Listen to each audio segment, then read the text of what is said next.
नमस्कार मित्रों, GS study में आप सभी का स्वागत है। कल हमने भूगोल का प्रायोगिक विशेषताएं, भौगोलिक विशेषताएं देखा था। उसका आज पार्ट सेकंड है, उसी का नोट्स आज हम देखने वाले हैं। अगर आप इस चैनल पर नए हैं तो फटाफट से मेरे चैनल को सब्सक्राइब करें और अपने दोस्तों के साथ इसे ज़रूर शेयर करें।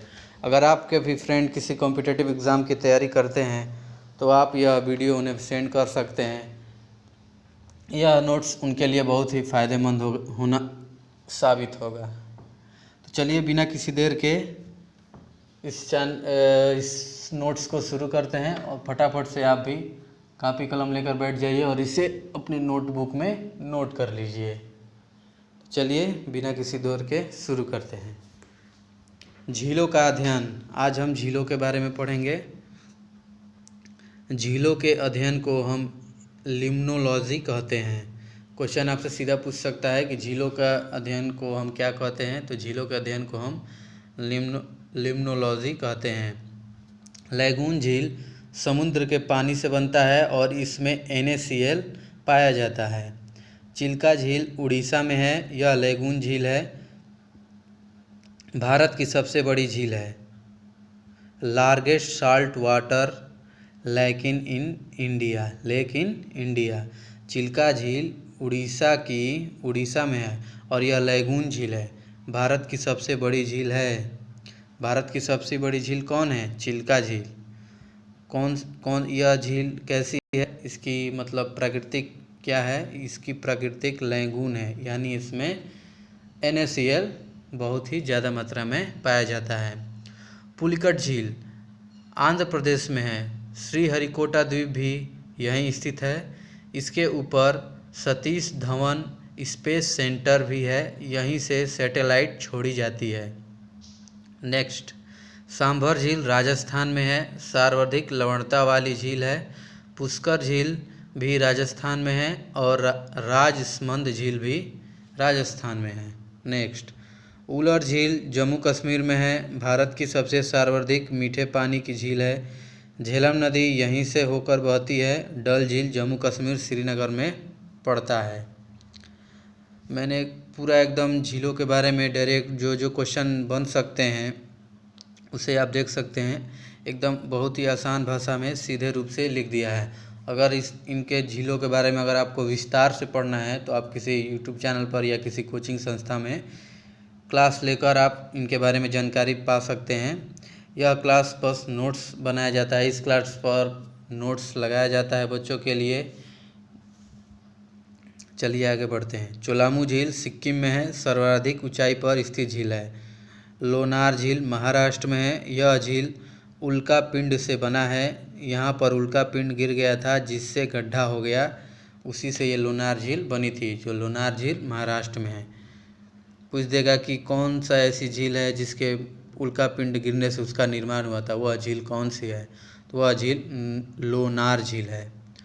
लोकटक झील मणिपुर में है और यहाँ पर तैरता हुआ राष्ट्रीय पार्क है। उस पार्क का नाम केबुल लामजाऊ है। पूर्वोत्तर भारत की सबसे बड़ी मीठे पानी की झील है। पूर्वोत्तर भारत की सबसे बड़े मीठे पानी की झील लोकटक झील है और यह मणिपुर में पड़ती है। नेक्स्ट, वेम्बनाड झील और अष्टमुदी झील केरल में है। भारत की सबसे लंबी झील वेम्बनाड झील है। यहाँ नौका दौड़ भी होती है। केरल में इसे वल्लनकली बोलते हैं। वेम्बनाड झील सबसे लंबी झील है और यह कहाँ पड़ती है? केरल में पड़ती है। कोल्लूरू झील आंध्र प्रदेश में है। गोविंद वल्लभ पंच सागर झील उत्तर प्रदेश के सोनभद्र में पड़ती है।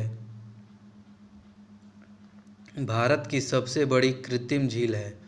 गोविंद वल्लभ पंच सागर झील कृत्रिम झील है। भारत की सबसे बड़ी कृत्रिम झील गोविंद वल्लभ पंच सागर झील है।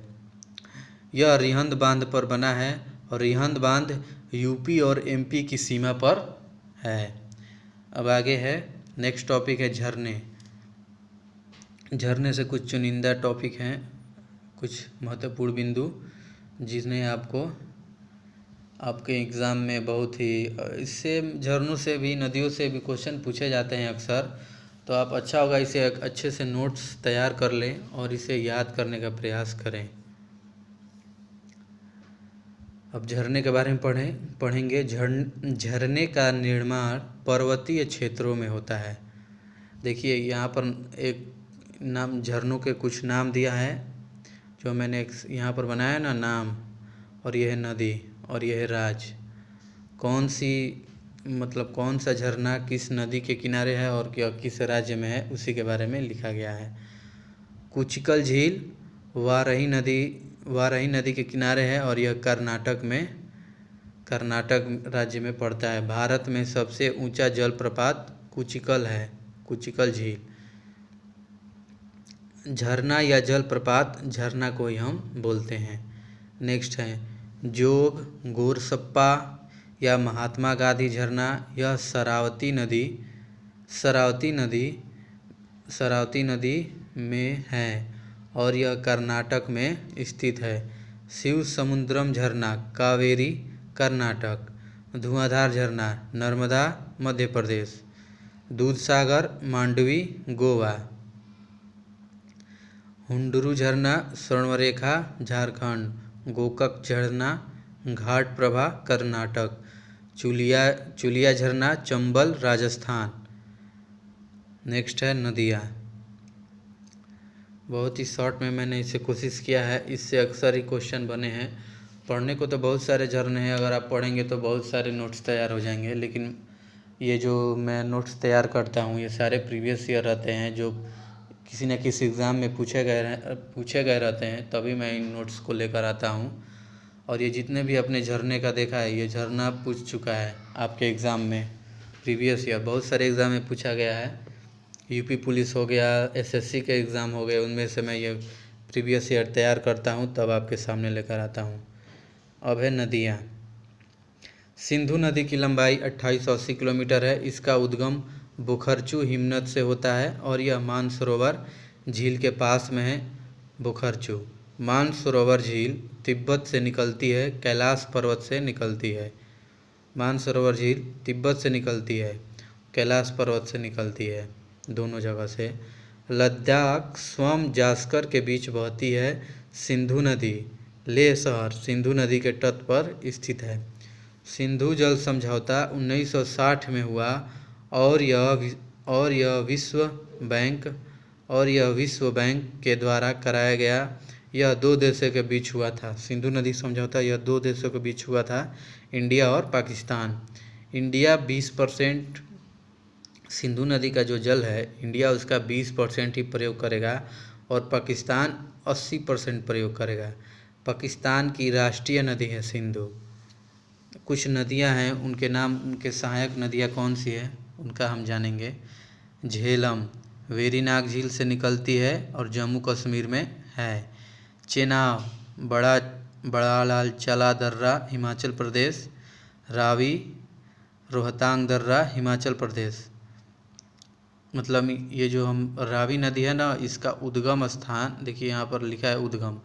रावी का उद्गम स्थान रोहतांग दर्रा है और यह हिमाचल प्रदेश में है। व्यास नदी व्यास कुंड से निकलती है और यह हिमाचल प्रदेश में है। सतलज नदी राकस ताल से इसका उद्गम स्थान है और यह तिब्बत में पड़ती है। ये जो 5 नदियां हैं, ये पांचों नदियां सिंधु की सहायक नदी हैं। पंजाब में इन्हें पंचनद के नाम से जानते हैं। सतलज नदी भारत में शिपकिला दर्रा हिमाचल प्रदेश से प्रवेश करती है।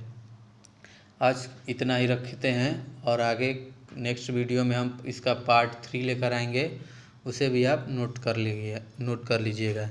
चलिए अब मिलते हैं नेक्स्ट वीडियो में। एक बार फिर से अगर सेशन आपको अच्छा लगे तो प्लीज़ मेरे वीडियो को लाइक करें और अपने फ्रेंड लोगों के साथ शेयर करें। नमस्कार। जय हिंद, जय भारत।